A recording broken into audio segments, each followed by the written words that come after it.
Yeah.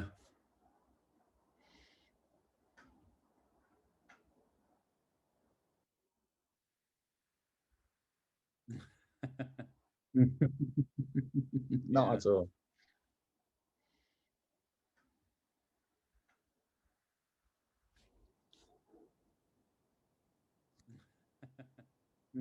Well, at least that's double us.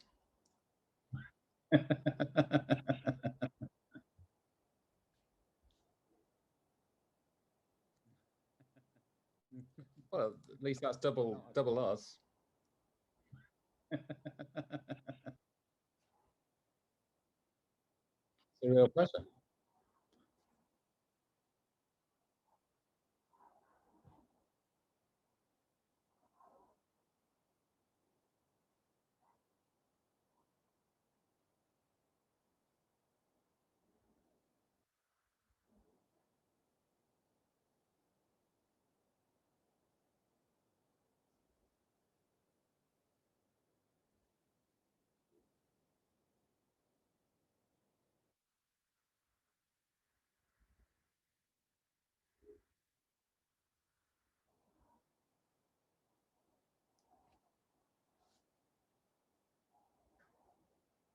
I can hear you.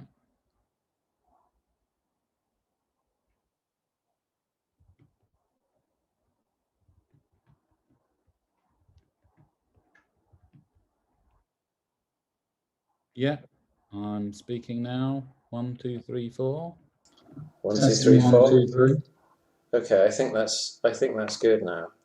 I think and hope that they can hear me. Can you hear me now? Can somebody indicate in the chat, please? Okay, I think that's good now. I think and yeah. Okay. I think we're good now, Pete. So I'll start again. So hi, I'm Brian Waters from the QTube. This is Pete Eaglesfield from Yellow Technology, who's very generously given his time oh yeah, we've got confirmation that they can hear me now. Very generously given of his time to help with any technical questions and answers that you might have. I don't know how many of you have seen the interview that I had with Pete very recently, but Yellow Technology are a specialist company. Perhaps Pete, perhaps you want to just give a couple of sentences and explain who you are. Yeah, sure. I mean, people often put me on this spot, and I'm not very good at answering it, I don't think.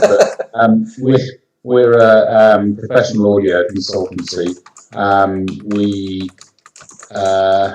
We work with a lot of TV and film composers. It's probably our biggest market, really. And we work on various things. We build studios, we build DAW systems, we work on acoustic systems, treatment, that kind of thing. We work on data storage systems. We do a lot of support for people who use all of these things. Yeah. So quite a broad range of areas. And how many composers at the moment do you have on your sort of client base? Quite a lot, isn't it? Gosh, I haven't counted. What would you guess? Yes, a lot. I mean, I would say a couple of thousand. I would say probably 400 or 500. Right. And they're not only in the UK, is that right? There's also some abroad. They're not only in the UK, but they are predominantly in the UK. Okay. Sorry about that. That's no problem. And do you find that before we go into specific questions, do you find that very often the same questions come up time and time again? Absolutely. Yes. I mean, that's not to say that. I mean, often people think that when we're working with different composers, we're just doing the same thing over and over again, which we're not at all. It's always a different challenge. But yes, the same questions do come up again and again, and I'm sure that some of the questions we're going to talk about tonight will be ones that we've dealt with a lot. Right. They tend to go in waves. Yes. We tend to have people asking the same kinds of things, which is to be expected. Okay. And out of all of this sort of areas like acoustics, cabling, hardware, perhaps even software, which of those groups is sort of responsible for the biggest bulk of your work or your time, would you say? tricky one. I would say they're fairly evenly balanced, to be honest. I mean, it can go. We'll have kind of different times of the year and different years and different months. So we can end up often when we recruit new consultants here. We talk. They'll often ask, what they're going to be doing when they start with us, and we always say to them, it just depends what's going on. We could have a big wiring job going on, and they might be spending the first 6 weeks doing solely wiring. Yeah. On the other hand, we go through periods where all we seem to be doing is acoustic treatment. Right. So it really does go in waves, and I wouldn't say there's one area that's bigger than all the others. Okay. And when this wave aspect of it, does it also tend to follow releases by sort of manufacturers? So, for example, if there's a new Mac technology, a new Apple release, does that tend to then result in a wave for you of related work? On that specific one, yes, it does. So since the 2019 Mac Pro was released, we've done a lot of work on upgrades for existing and new clients on that. So yes, there's a lot happens when such a release happens. It's less the case with other manufacturers these days. It used to be the case, sort of, I don't know, 15 years ago, if there was a new set of Pro Tools hardware, we'd spend months just doing Pro Tools hardware upgrades. But the situation with Pro Tools has changed a lot now. So it's not quite the same there, and I can't really think of another manufacturer where that is the case. But yeah, Apple do drive a lot of new work for us. And what about sort of when new technologies come out? For example, when everybody moved from sort of magnetic storage to solid state, was that a big thing? Did you get a wave of? Well, or was that more gradual? I wouldn't say in the same way. Yes, it was more gradual. So, I mean, we've always been very heavily involved in data storage, and it does tend to evolve more slowly. So, when SSDs were announced, there wasn't really much. It wasn't a sudden leap to everyone getting SSDs. It might have felt like that for some people, but it wasn't. There were. I think it was probably a year or two before we really started to use SSDs after they become a thing. And it's always been like that with data storage. Really, there's always sort of upgrades. When we first started, we were dealing predominantly with SCSI drives. The kind of path then was that.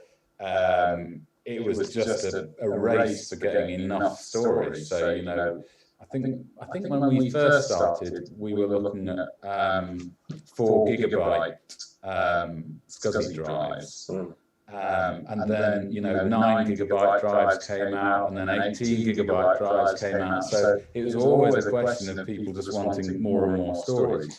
These days, it's kind of not quite the same in that there's plenty of storage for most people in a single drive, really.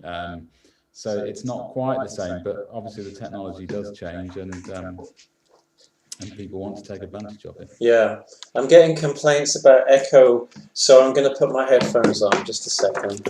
Okay. You see, it's fraught with all sorts of little things to trip you up, and inevitably they trip me up.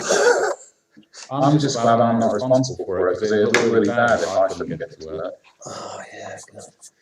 Let me turn my speakers off. I hope I can still hear you. Can you say something? I can hear you.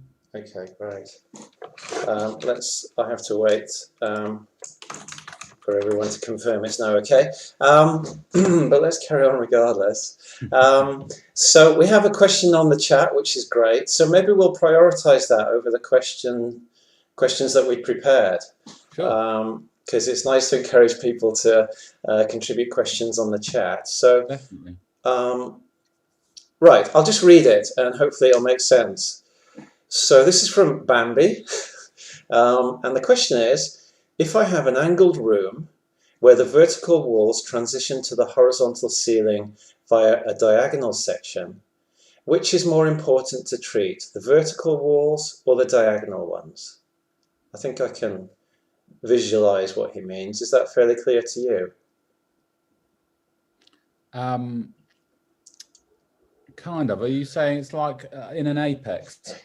I suppose what he means is that if you look at the wall behind me, if you imagine that instead of just being a right angle to the ceiling, there's a kind of intermediary 45-degree part. Yeah. He's asking which of those parts would be more important to treat?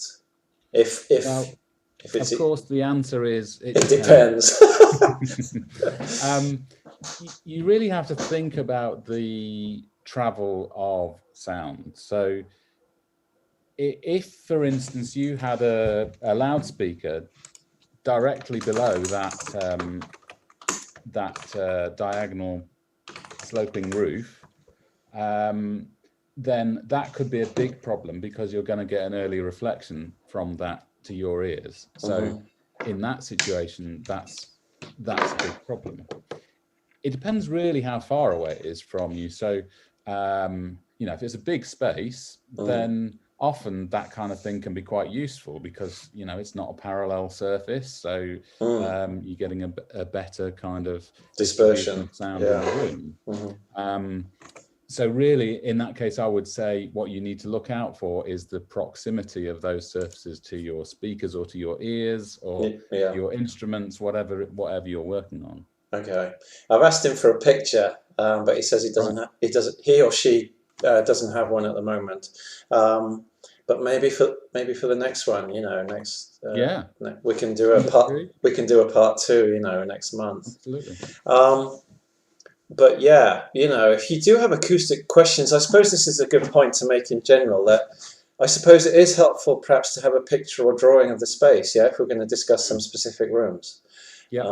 So feel free to send those through, don't be shy. And don't worry if it's a mess. This is a point that you made, Pete, during the interview, wasn't it? That sometimes people are embarrassed, of their space. Nearly always people are embarrassed. Whenever I go and see a composer studio, the first thing they do is apologize for the mess or the way they've got things set up or whatever. And believe me, I've seen some really awful places. So yours definitely isn't that bad. Are you looking at my backdrop when you say that? No, not at all. If you could only see what's out of shot. I'm not going to name names, but there've been some really. Oh, go on! I want this to go viral. Come on. I'll get into trouble. Lose all your clients in one fell swoop. Absolutely, yeah. Okay. Another question, or a point, maybe a point combined with a question. I'll just read it from Fabio Conciatore. It says, I guess the material the wall is made of affects the sound. For example, if I have plasterboard on one side and brick on the other, how should I organise the room? Have you got any points that you'd like to make about materials and combining materials? Yeah, I mean, that's a good point. Plasterboard, if you've got a single layer of plasterboard, then it is quite flexible and therefore it can actually absorb some low frequency sound, whereas quite rightly, as Fabio says, if you've got brick, then it's not very forgiving. Really, the approach you want to take is to try and make, if you're talking about your kind of listening position, you're trying to make the two sides as close to each other as possible. So in that kind of scenario, we'd normally be looking to put some kind of absorption on both sides, reasonably thick, so that it, ideally with a gap behind it, so that it kind of gets rid of that problem of having different different surfaces either side. So if you had a brick outer and then a plasterboard inner, would you sometimes actually be removing the plasterboard inner and treating that and then putting it back, kind of thing? Generally not. I mean, the plasterboard's only going to be effective if it's kind of a single layer on its own on a stud. And generally speaking, it's less costly to put something on the wall than to start messing about with the wall. Yeah. Okay. All righty. Okay, at the moment there are no further questions in the chat, but I'll keep my eye on that. Yeah. They're asking, there seems to be a suggestion that perhaps you could increase your volume a little bit. Are you able to do that? Are you able to just, do you have a, are you able to boost? I mean, it's okay for me, but they seem to be saying that on the feed it's a little bit low. I don't think it's a huge problem, but I think if you have got the ability to just boost it a little bit. Do you have that? Well, that's an interesting idea. Hang on a sec. Oh yeah, let me give just a little boost, perhaps 3 dBs or something. How's that? Is that any better? We'll get some feedback in a moment, but let's plow on. So let's go back to our questions that we had before we went live, and I'll keep an eye on the chat. So I don't know if you've got them in front of you. I haven't. So the first one was, what would Pete suggest to keep hundreds of gigabytes of data synced between 2 devices, preferably no cloud solution? Background: I use a powerful desktop in the studio, and for traveling, a laptop. I suppose this is fairly common, which is obviously more limited than the desktop. In order to get everything synced between the 2 devices, I work on external hard drives. All my data is on one except my sounds and samples on another one, which I connect to the device I'm using on the day. Even if they're fast hard drives, I feel it's not optimal, and I've already suffered data losses due to maybe this particular usage. So I guess this is a fairly common scenario where you're transferring between perhaps a home unit and a sort of remote studio unit, something like that. Yeah, it's a very familiar situation. And we have a tried and tested solution that we use. It's not for the faint-hearted, because it takes quite a lot of setting up, and generally it's something that we set up on behalf of our clients. But the basic system is that let's imagine that we have a client who has a desktop, you know, their main machine in their studio, and they have a laptop. We use a RAID system that lots of people will be familiar with, called Synology.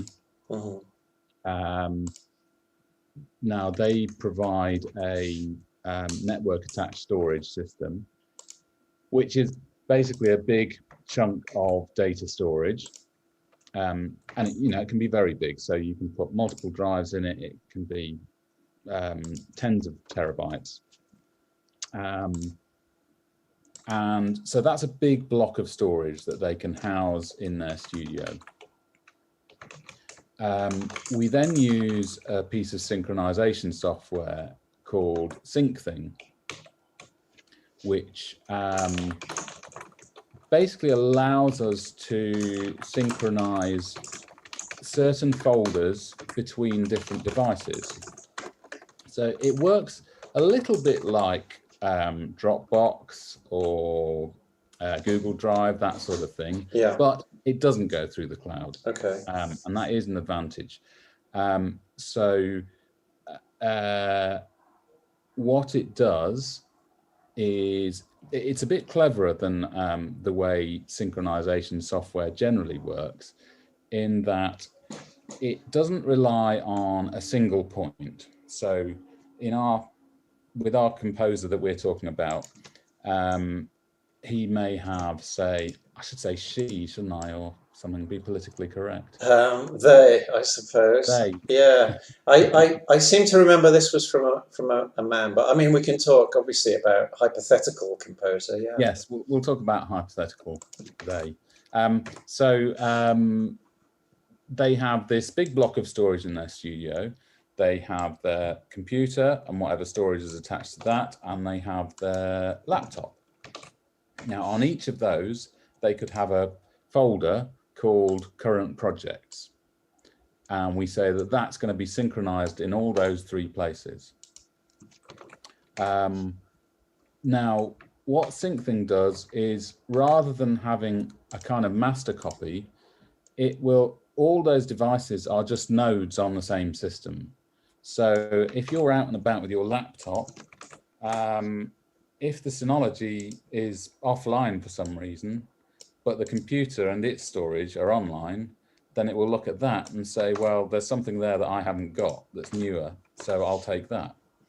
And each of those nodes will just look at each other all the time and make sure they keep in sync.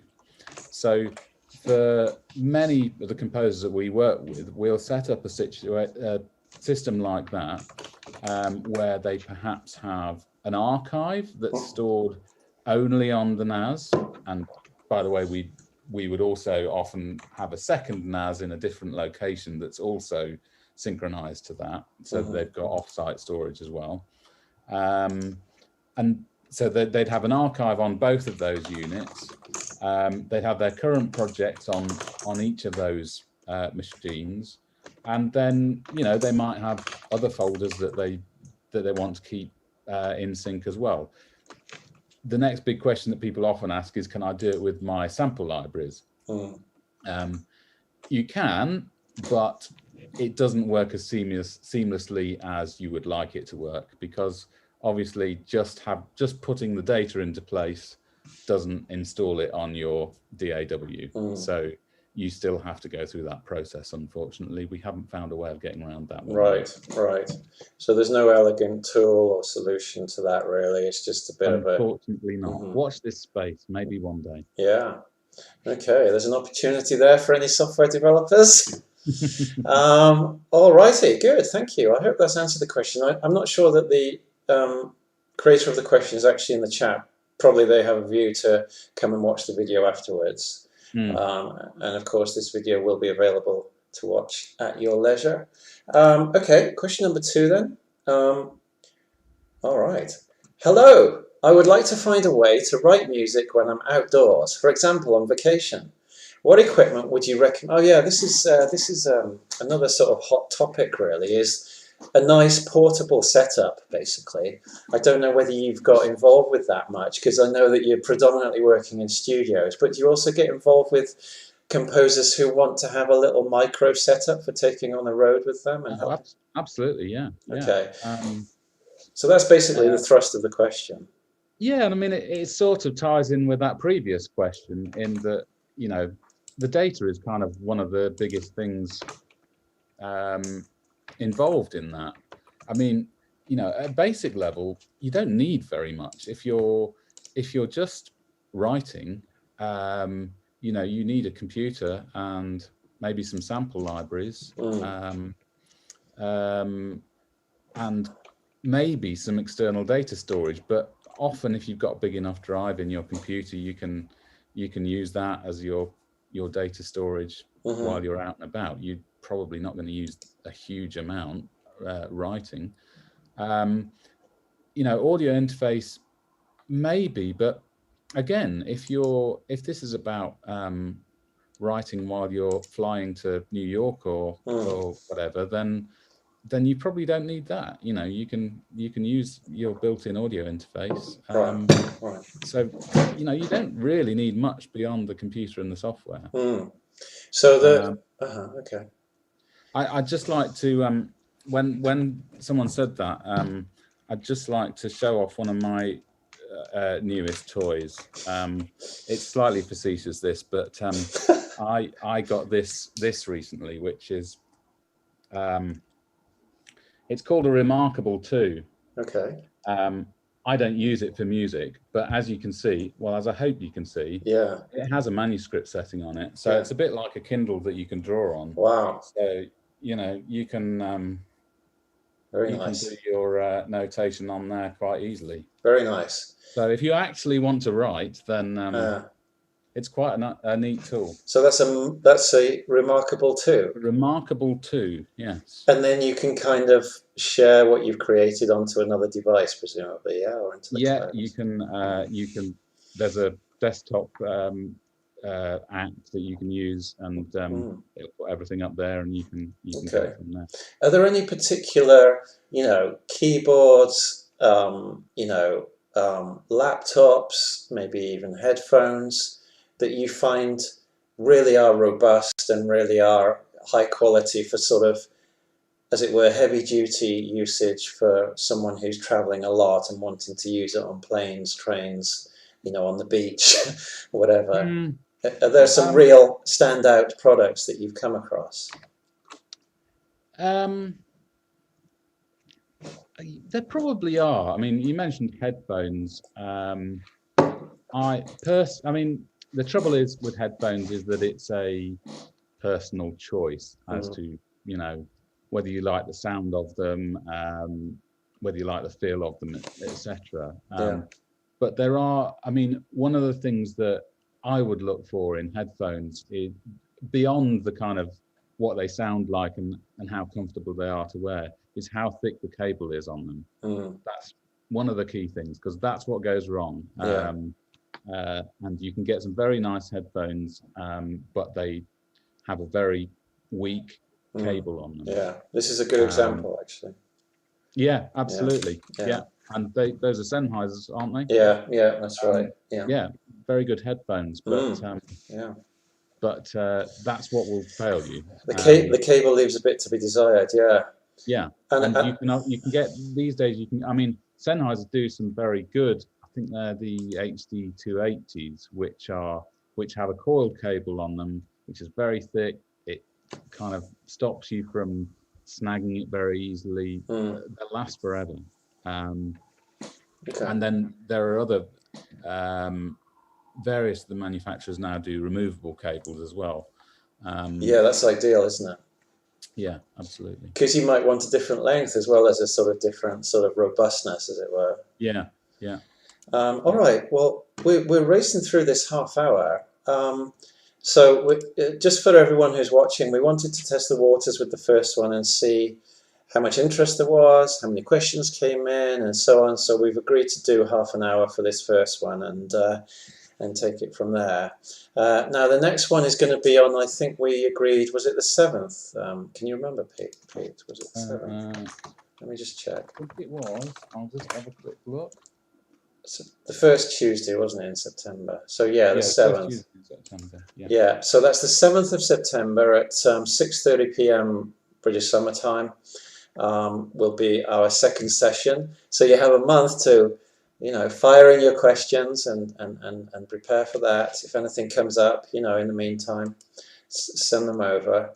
Do you want to do one more, Pete? Have you got time? Yeah, I'm happy to carry on. Yeah. What do you think about getting stuck into that M1 discussion a little bit? Yeah, I'm happy to go on that one. Yeah. Okay. Absolutely. So basically, the question is, what do you think about the M1 computers? Are they any good for composers?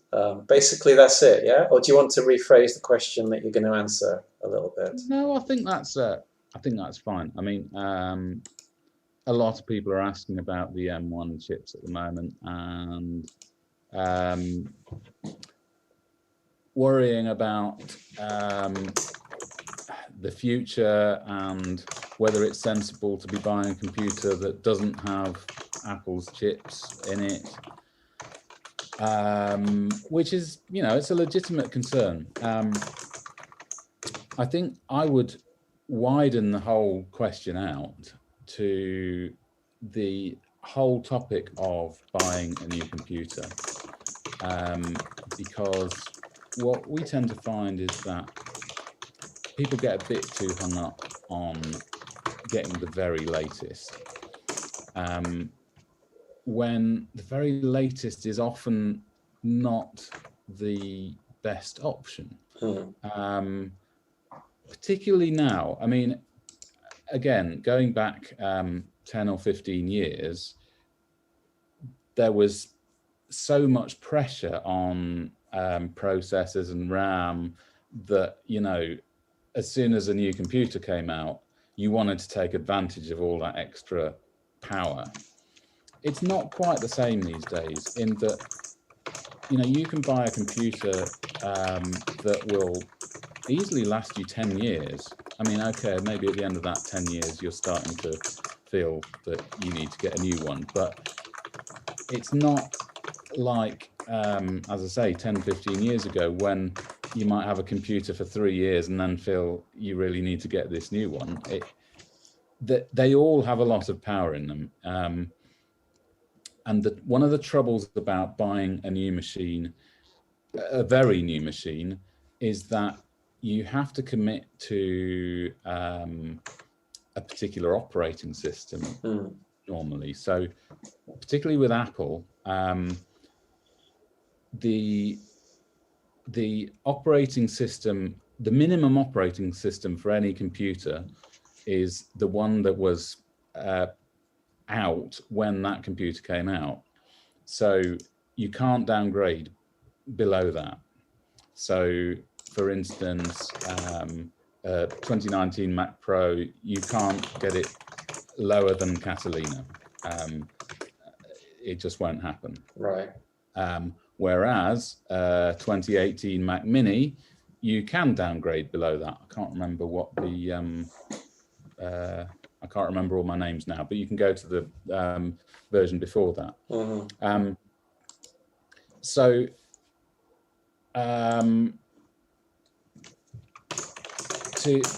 when you're thinking about getting a brand new computer with brand new technology in it, you've got to think about all the limitations that has as well. So if you were looking at buying one of the computers that has the M1 chips in, currently they're all in the low end computers. So you'd have to be looking at one of the lower spec machines. Now, yes, those processors are very powerful, and it's been shown how powerful they are compared to others. But, for example, you can't get a computer that will have an M1 chip in it and be able to have any more than 16 gig of RAM. Now, 16 gig of RAM is quite a limitation for a composition system. So it really isn't appropriate for most people. Right. Additionally, all those machines would have to run on Big Sur. We are on the verge of approving Big Sur for our systems, but we haven't done any systems with Big Sur yet. It takes quite a long time for new operating systems to bed in. A lot of the time, not always. Some of the transitions are easier because they're kind of consolidating the previous system, but particularly when there's a new operating system with lots of new features in it, it takes a long time to bed in, and it takes a long time for developers to get to grips with it. So does some sorry, carry on. No, go on. Well, so I mean, I'm often saying to people that to try and think about the kind of lifetime of the computer that they're buying. Because one thing about, I mean, we're talking about Macs here, really. We're not talking about PCs. One thing about Macs is that they retain their value. So I always try and urge people to think about the lifetime costs of that machine. Now, if you're thinking about buying a new Mac Pro, for instance, and you're worried because the new Apple chips might come to it. Firstly, you have to think, well, when are those chips going to come to it?